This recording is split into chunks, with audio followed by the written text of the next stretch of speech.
अमर शहीद डॉक्टर मथुरा सिंह भारतीय स्वतंत्रता संग्राम को अधिक तीव्र करने के लिए तथा विदेशी सरकारों एवं जनता की सहानुभूति प्राप्त करने के लिए देश के कई सपूत उन दिनों बाहरी देशों में जाया करते थे। डॉक्टर मथुरा सिंह भी रूस जाने वाले थे कि उनके प्रस्थान की सूचना ब्रिटिश सरकार को मिल गई। उन दिनों जलियांवाला बाग का हत्याकांड के कर्णधार डायर वहाँ का शासन था। उसके दमन अत्याचार न्याय का बोलबाला था। उन दिनों ऐसी दशा में न्याय और रियायत की आशा करना बहुत व्यर्थ थी। डॉक्टर मथुरा सिंह को राजद्रोह के अपराध में फांसी की सजा सुनाई गई। 17 मार्च 1917 को फांसी होनी थी। उसके एक दिन पूर्व ही डॉक्टर मथुरा सिंह का छोटा भाई उनके पास आकर बिलख बिलख रोने लगा। डॉक्टर साहब धीरज बंधाते हुए कहा, छी पगले, रो रहा है? दूसरों की लिए जान देना तो सिखों के लिए बहुत बड़ी पुरानी बात। तुम्हें तो गर्व करना चाहिए कि तुम्हारा भाई अपने देश के लिए बलिदान हो रहा है। उनका कहना था, हिंद वालों शुभ घड़ी अब आई है बलिदान की, क्योंकि हस्ती है मिटाना आज अंग्रेजों की शान की। इस दृश्य को देखकर जेल अधिकारी आश्चर्यचकित हो गया और एकमात्र बड़े भाई की छाया सर उठते देख छोटे भाई का दुखी होना स्वाभाविक था। अधिकारी ने कहा, यदि तुम क्षमा मांग लो तो ऐसी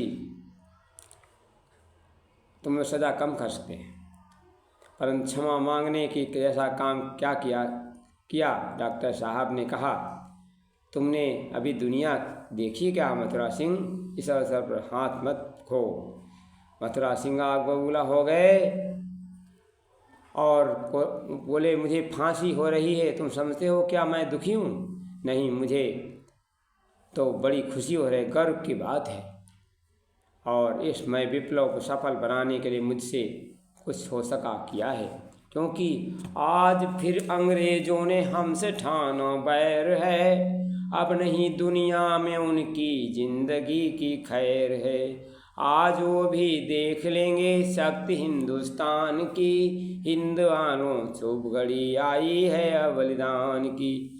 डॉक्टर मथुरा सिंह का जन्म झेलम जिले में डुडियाला गांव में 1883 में हुआ था। परिवार स्थिति सामान्य थी। उन्हें कठिन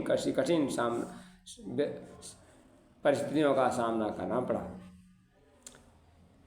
प्रारंभिक शिक्षा गांव में थी, फिर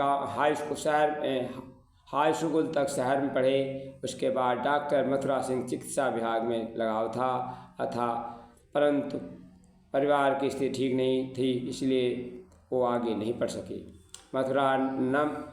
मधुर नम्र स्वभाव और शिष्ट व्यवहार के थे। अपने बस में सभी को प्रभावित करते थे। स्वाध्याय के बल पर उन्होंने कार्य दक्षता प्राप्त कर ली थी, परंतु उन्हें संतोष नहीं हुआ। चिकित्सा के लिए वो विदेश जाना चाहते थे। कुछ दिनों अमेरिका रवाना हो गए। उनकी यात्रा आकस्मिक रही, परंतु पुत्र पत्नी और पुत्री के निधन के कारण वो कुछ अव्यवस्थित हो गए, परंतु उन्होंने संभाल लिया और फिर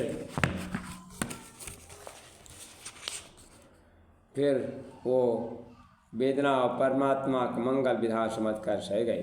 अमेरिका जाते वक्त रास्ते में अर्थाभाव के कारण चीन की शंघाई शहर में चले गए। कुछ पैसा इकट्ठा करके अमेरिका के बजाय कनाडा के लिए रवाना हुई। साहसी क्रांतिकारी भरे हुए थे। भारत वापस आने कलकत्ता से अमृतसर आए। तत्कालीन राजनैतिक वातावरण में अध्ययन बड़े शुद्ध हुए और धीरे धीरे देश भर में उन क्रांतिकारी संस्था से जुड़ गए। और क्योंकि उनका कहना था, अंग्रेज जब खुद मिटाने के लिए तैयार हैं, हिंद की पीछे रही कब बड़ी तलवार है, कब भला तलवार खैर अब ओले मिला, आज अपने प्राण की हिंद वालों शुभ घड़ी आई है बलिदान की। आज अपने देश पर आने न देंगे लेश भर, शत्रुओं को भून देंगे मर मिटेंगे देश पर नहीं आन देंगे। बात है ये शान की, हिंद वालों शुभ घड़ी आई है बलिदान की। धन्यवाद। डॉक्टर राजा महेंद्र सिंह ने उन्हें रउस जाने की सलाह दी, परंतु दुर्भाग्य से रास्ते में पकड़ लिए गए और उन्हें फांसी की सजा हो गई। धन्यवाद। वीडियो इस क्रांतिकारी की कथा सुनकर हम अपने देश पर घमंड करना चाहिए। अपने देश के लिए सर्वस्व बलिदान करने वाले मथुरा सिंह की सत्संग करता हूँ। धन्यवाद।